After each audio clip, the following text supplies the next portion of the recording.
Best varicose wines చికిత్సనే పొందండి. నొప్పి లేని చికిత్స కోసం సంప్రదించండి ఎవిస్ హాస్పిటల్. నమస్తే రమగారు. నమస్తే జయ. రమగారు, శనీశ్వరుడు మనము ఆయన అంటేనే భయపడిపోతూ ఉంటాం కదండి.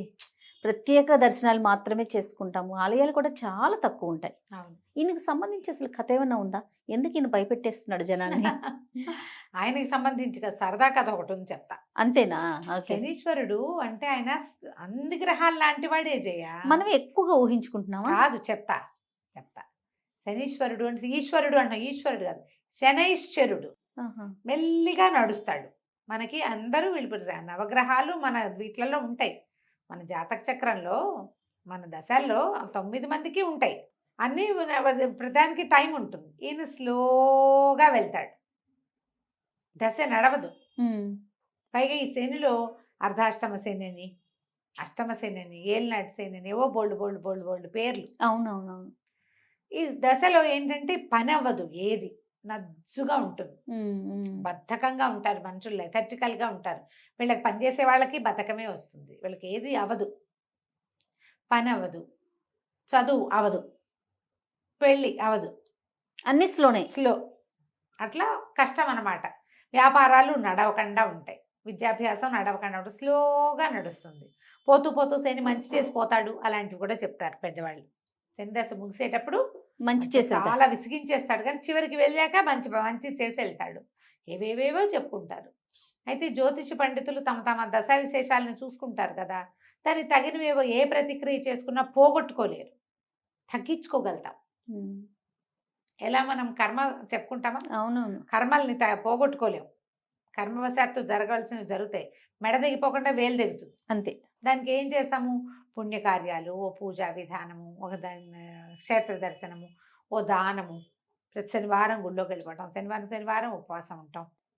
అంతే. నువ్వుల నూనె దానం చేయటం, నువ్వులు ఎవరికైనా పంచి పెట్టడం, శని క్షేత్రాలు ఏ ఉన్నాయో అక్కడ శివుడికి రుద్రాభిషేకం చేసుకోవటం, శనికి తైలాభిషేకం చేయించటం, ఇట్లా ఏవో చేయించుకుని ఏదో కొంచెం ఇదిగా నడుస్తారు. పాత ఒక చందమామ కథ ఉంది, చెప్తాను చూడు. ఓకే అండి. పూర్వం ఒక ఊళ్ళోనట ఒక జ్యోతిష్య పండితుడు ఉండేవాడు. ఆయన ఎప్పటికప్పుడు బాగా అందరికీ జ్యోతిష్యం చెప్పేవారు. జ్యోతిష్యం చెప్పి తనది కూడా ఎప్పటికప్పుడు పరిశీలన చేసుకుంటూ ఉండేవారు. అయితే కొన్ని దశలు ముందే కనపడవు, దగ్గరకు వచ్చాక తెలుస్తుంటాయి, కొంత మార్పు వస్తూ ఉంటుంది.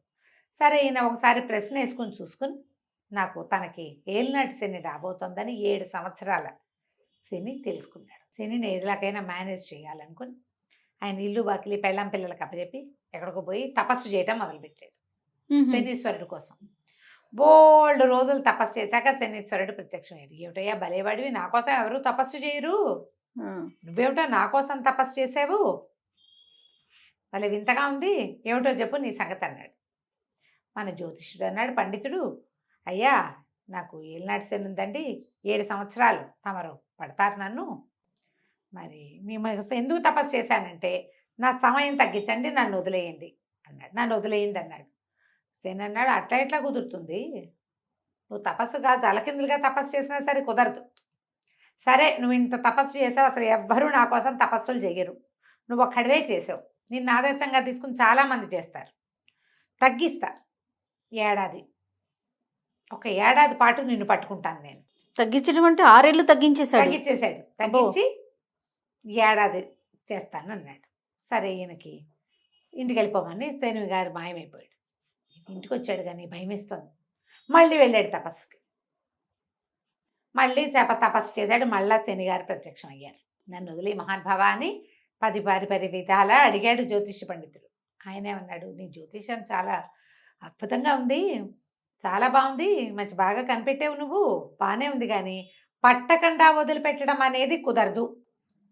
సరే, నువ్వు ఇంత తపస్సు చేసావు కాబట్టి 7 ఘడియల పాటు నిన్ను నేను పట్టుకుంటాను, నా వల్ల రాదగిన ఇబ్బందులు 7 ఘడియల పాటు ఉంటాయి నీకు, సరేనా అన్నాడు. 7 ఘడియలు అయితే మేనేజ్ చేసుకోవచ్చు, సరేనన్నాడు. ఆయన వెళ్ళిపోయాడు. ఈయన మళ్ళీ ఇంటికి వెళ్ళి అందరికీ జోస్యాలు చెప్పుకునేవాడు, ఏదో ఇల్లు వాకిలి చూసుకునేవాడు. రోజులు గడిపేసరికి అలా మెల్లిగా కౌంట్ చేసుకోగా క్రమంగా ఆయనకి తెలిసింది, ఇక రేపే మన 7 ఘడియలు సమయం, శని పట్టుకోవాల్సిన సమయం వచ్చేసింది. ఆయన అంత కీన్గా చూసుకోగలడు. గ్రహాల కదలికలు అంత చదవగలడు ఆయన. అదే కదా చదవటమేగా, కదలికల్ని చదివి చెప్తారు మనకి. ఇతను ఏం చేశాడు, ఇంట్లో ఉంటే శనిగారు పట్టుకుంటే ఏ ప్రాబ్లమ్స్ వస్తాయో అని దండం కమండలం పుచ్చుకుని, ఏమేవ్ నేను కాస్త అలా వెళ్ళి తపస్సు అది చేసుకుని వస్తానని చెప్పి, రేపు పొద్దున వస్తాలే, అదే ఇంకో రోజు ఒక రోజు ఆగి వస్తానని ఏకాంతంగా, ఎవరైనా ఉంటే కదా సమస్య. అంతేగా. నువ్వు నేను ఉన్నావు, పొరపాటున ఒకళ్ళకొకళ్ళని తగిలితే నీకేదైనా పెద్ద దెబ్బ తగిలితే అది నా మీదకి వస్తుంది. నువ్వంటూ లేవనుకో, అసలు సమస్య లేదు. సమస్య లేదు. నేను ఒక్కడైతే నాకేం సమస్య వస్తుంది? రెండో మనిషి ఎప్పుడు సమస్యలు రెండో వాళ్ళ వల్ల వస్తాయి, రెండో వాళ్ళతోటే సమస్య. ఈయన వెళ్ళిపోయాడు. నడిచి నడిచి నడిచి నడిచి అసలు ఎక్కడ మనిషి అన్నవాడు కనపడకుండా వెళ్ళిపోయాడు. వెళ్ళే దారిలో బాగా దాహం పుట్టింది ఆయనకి. దాహం వేస్తుంది. ఏం చూద్దాం అటు ఇటు చూస్తే నీళ్ళైతే కనపడలేదు, కానీ పెద్ద పుచ్చ తోట ఉంది, పుచ్చకాయల తోట. ఆ రైతుతో మాట్లాడాడు. కోసుకోండి బాబు, మీకు కావాల్సిన పుచ్చపండు అన్నాడు. ఈయన మంచి వలంగా ఉన్నది ఒక మంచి కాయ కోసుకుని దాంత పగలగొట్టి పుచ్చకాయ ముక్క అంతా తిన్నాడు. దాహం తీరిపోతుంది, ఆకలి కూడా తీరిపోతుంది. అక్కడి ఈయన అంగాస్త్రం వేసుకున్నాడు. పైన భుజం మీద ఒక అంగవస్త్రం ఉంది. ఆ అంగాస్త్రంలో ఈ పుచ్చకాయని మిగిలిన సగాన్ని మూట కట్టుకుని దాన్ని భుజాలు వేలాడేసుకుని ఎక్కడికో దిగంతాలకి నడిచిపోయాడు. అక్కడేదో పురాతన మందిరం ఉంది. పిట్ట పురుగు లేదు అక్కడ, మనిషి అన్నవాడు లేడు, పిట్టలు కూడా లేవు. ఈయన సరే ఈ సంచి ఇది ఉందిగా మూట, ఈ పుచ్చకాయ దాహం వేసినప్పుడు మళ్ళీ 2 ముక్కలు నోట వేసుకోవచ్చు, కాస్త తీస్తే వస్తుంది. పుచ్చకాయ ముక్క అనగా ఎంత, అది తీసి స్తంభాన్ని కానించి ఈయన బాస్పెట్లు వేసుకుని కాస్త అక్కడక్కడ శుభ్రం చేసుకుని బాస్పెట్లు వేసుకుని కూర్చొని ఓం అని ధ్యానం చేసుకోవటం మొదలుపెట్టాడు. పునశ్చరణ. సరే ఏమైంది, ఆ పురాతన దేవాలయం ఉన్న ప్రాంతం ఒక రాజుగారి పరగణాలోకి వస్తుంది. రాజుగారి అబ్బాయి మధ్యాహ్నం నుంచి కనపట్టాల. పిల్లాడు ఎక్కడికో ఆడుకోవడానికి వెళ్ళాడు, పిల్లవాడు కనపల్లా. ఆ పిల్లాడి కోసం వెతుక్కుంటూ వస్తున్నారు. వచ్చిన వాళ్ళు ఇప్పుడు ఈ మందిరం దగ్గర ఎవరో మనిషి పొలకం ఉందని ఎవరో చెప్పారు. పిల్లాడు ఏమైనా ఆటకు కానీ అటు వెళ్ళాడేమోనని 4 సైనికులు ఇటు పరిగెత్తుకుంటూ వచ్చారు. ఈ పక్కకు వచ్చారు, గుర్రాలు వేసుకొచ్చేసారు. ఈయన దారిని ఈయన జపం. దూరం నుంచి చూస్తే ఒక ధూర్త బ్రాహ్మణుడు కొంగ జపం చేసుకుంటున్నాడు. వాడి పక్కన ఒక మూట గట్టి ఉంది, ఎర్రగా కనిపిస్తుంది, రాకుమారుడి తల అని భావించేశారు. శనిగారు పట్టాడు.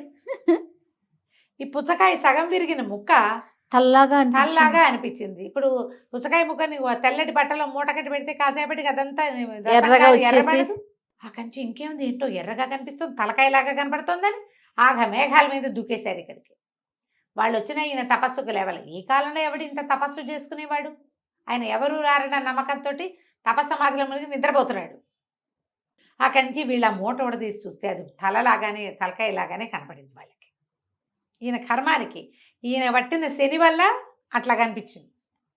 అక్కడి నుంచి లే అని లేపేసి రెక్కలు బట్టి లేవదీశారు. రాకుమారుడు ఏడి అని అడిగారు. నాకేం తెలుసండి అన్నాడు. నీకేం తెలియటమేంటి, తలదరికి ఇక్కడ పెట్టావు, పిల్లాడి మొండవేది, మొండవేమిటి, ఇది పుచ్చకాయ అన్నాడు. పుచ్చకాయ ఉంటే చూడంటే ఈయన కూడా తల్లాగానే కనపడి, ఇదేదో కనిపిస్తుంది అనుకున్నాడు. ఆయనకు అర్థం కాల ఏం కనపడుతోంది. అక్కడి నుంచి రెక్కలు పుచ్చుకున్నాడు, పెడరెక్కలు విరిచిగట్టి తీసుకుపోయారు. రాజుగారి దగ్గరికి తీసుకెళ్ళిపోయారు. రాజుగారు అప్పటికే కంగారు పడిపోతున్నాడు. రాణిగారు ఏడ్చేస్తుంది. మంత్రి సైన్యాధిపతి అటు ఇటు తిరుగుతారు. ఎవరో వస్తున్నారని చూసుకున్నారు. చూసుకుంటే ఇంకేముంది, నెత్తురోడుతున్న తలకాయ పుచ్చుకొచ్చారు వీళ్ళు. అందులో ఇట్లా పైకి లేవదీస్తే రసం గారదు, అందులో నుంచి నెత్తురోడిపోతుంది. ఆ గుడ్డంతా ఎర్రగా అయిపోయింది. అక్కడి నుంచి రాజుగారికి చెప్పారు. రాకుమారుడు తల తరిగేశాడు. ఈ బ్రాహ్మడు పక్కన పెట్టుకున్నాడు, ఏదైనా పూజలు చేస్తున్నాడో ఏమిటోనని దాన్ని ఇట్లా ఊడదీసి చూపిస్తే కళ్ళు మూసేసుకున్నాడు రాజుగారు. అమ్మో నా పిల్లాడని. ఆయన కూడా పిల్లాడిలాగానే కనపడింది అది. ఈ ధూర్త బ్రాహ్మణుడిని తల నరికేసేయండి, వెచ్చస్థానాన్ని తీసుకోండి, తలార్లను గాకేయండి అన్నారు. ఈ బ్రాహ్మణ ఆయన్ని మోసిపోయారు. ఆ పుచ్చకాయ కూడా చేత్తో పుచ్చుకెళ్ళారు అక్కడికి. ఆ వజ్రస్థానం ఎక్కడుంది, ఈ పురాతన మందిరం ఓ వైపు ఉంటే రెండో వైపుకి అది ఉంది. వజ్రస్థానాన్ని తీసుకెళ్తే అందరూ చూస్తారు. బ్రాహ్మణ ఆయన చక్కగా పంచాశీఖ, ఏం చదువుకున్నాడో, పిల్లాడిని ఇంత పొట్టను పెట్టుకున్నాడు. రాకుమారుడు రేపొద్దున భావి రారాజు వాడు. అయ్యో అయ్యో అని ప్రజలంతా హాహాకారాలు చేస్తున్నారు. ఈయనకి ఏం చేయాలో జపం మర్చిపోయాడు. లెక్కెట్టుకోవడానికి ఏమి బుర్ర కూడా పనిచేయట్లా. లెక్క పెట్టుకుని శని ఇది మనని పట్టింది, అది తెలియలా, ఇంకా బొర్రీ కుర్రీ తెలీదు ఆ శని దశలో. అక్కడి నుంచి వజ్రస్థానానికి తీసుకెళ్ళిపోయేసరికల్లా హాయ్ భలే ఉంది అని చప్పట్లు వినపడ్డాయి. తీరా చూస్తే రాకుమారుడు ఉంచున్నాడు అక్కడ. ఆ పిల్లాడు అదంతా తిరిగి ఆడుతూ ఆ వజ్రస్థానం దగ్గరికి చేరాడు. వచ్చాడు. ఈయన్ని పైకి ఎక్కించి 2 చేతులు కట్టేసి పైకి ఎక్కిస్తుంటే భలే అని చప్పట్లు కొడుతున్నాడు. తెల్లబోయారు సైనికులు, ఇదేమిటి రాకుమారుడు కనపడుతున్నాడు, తలకాయ రాకుమారుడు అన్నాం కదా అని సంచి పొడదీశారు. చూస్తే పుచ్చకాయ మొక్కొద్దు అందులో. శనిగారు వదిలేశాడు. అయిపోయింది. 8 గడియలు 7 గడియల పాటు అందరినీ భ్రమలోనే ముంచేశారు. వీడిని దుర్మార్గుడుగా చూపిస్తాడు శని ప్రపంచాన్ని. అంతేగా. ఆ సమయం అయ్యేదాకా వాడెవ్వరికి మంచివాడుగా కూడా ఉండడు. మోసకారిగా, దుర్మార్గుడుగా, చేతకానివాడిగా, చవటగా, ఇంట్లో వాళ్ళకేమో చేతకానివాడిగా కనిపిస్తాడు. అంత మోసం చేయగలడు, అంత పని చేయగలడు ఆయన. 7 గడియలు అయిపోయాక అక్కడి నుంచి రాజుగారు పరిగెత్తుకొచ్చి మమ్మల్ని క్షమించండి, ఏమిటో ఈ పుచ్చకాయ ముక్కను మేము రాకుమారి తలగా భావించాం, పిల్లాడు సైతలా మాకు శుభ్రంగా క్షేమంగా ఉన్నాడు అని దండం పెట్టాడు. దండం పెడితే ఈయన అన్నాడు, తందే ఉందిలేండి ప్రభు, పోయిన మతి తిరిగి వచ్చింది, తప్పిపోయిన పిల్లవాడు తిరిగి వచ్చాడు, తల పుచ్చకాయగా మారిపోయింది, శని తొలగిపోయాడు అనేసరికి శని ఏమిటండి అన్నాడు. అంటే ఈయన తన కథ అంతా చెప్పండి, నేను ఒక జ్యోతిష పండితుడిని, 7 సంవత్సరాల శనిని తప్పించుకోవడానికి దాన్ని ఏడాదిని 7 గడియలుగా మార్పించుకున్నాను. ఆ 7 గడియల కాలంలోనే నేను ఇలాగా పట్టుబడాల్సి వచ్చింది, ఇట్లా దుర్మార్గుడిగా ప్రజలందరితోటి మాట పడాల్సి వచ్చింది, ఏదో ఒకటి చేసే ఉంటాననే మాట మోసుకోవాల్సిందే నేను అనేసరికి రాజు ఆశ్చర్యపడి, ఏంటి అంత కరెక్ట్గా తెలుస్తుందండి మీకు అన్నాడు. అక్షరాలా తెలుస్తుంది ఆయన, నీ కొడుకు మీద ఉన్న పీడ కూడా తొలగిపోయింది, వాడు చచ్చిపోయాడని మీరందరూ ఏడ్చారు, వాడికి ఉన్న పీడ పోయింది అనేసరికి రాజు ఎంతో సంతోషించి, మీకు ఎంత విద్వత్తు ఉందండి, మీరు రండి, మిమ్మల్ని మా ఆస్థాన విద్వాంసుని చేసుకుంటాం. శని వెళ్ళిపోతూ ఏం చేశాడు, ఊళ్ళో జ్యోతిష్యం చెప్పే ఆయన్ని ఆస్థాన పండితుడిని చేశాడు. మంచి చేశాడు. ఇలా జరుగుతుంది. ఈయన రాజుగారు ఆస్థాన పండితుడు తర్వాత హాయిగా ఉన్నాడు. కథకంచికి మనం ఇంటికి శనిదేవుని మహిమలు ఇలా జరుగుతాయి. ఎవరైనా శని దశలో ఉంటే ఓపికగా ఈ దశని గడుపుకోవాలి. పోట్లాటలకి కొట్లాటలకి దిక్కకూడదు, కొత్త వ్యాపారాలు మొదలు పెట్టకూడదు, ఇతరులతోటి మాట వచ్చే అవకాశం ఉంటుంది. శివాలయ దర్శనము, దేవాలయ దర్శనాలు చేయటం, తీర్థాటన, క్షేత్రాటన చేయాలి.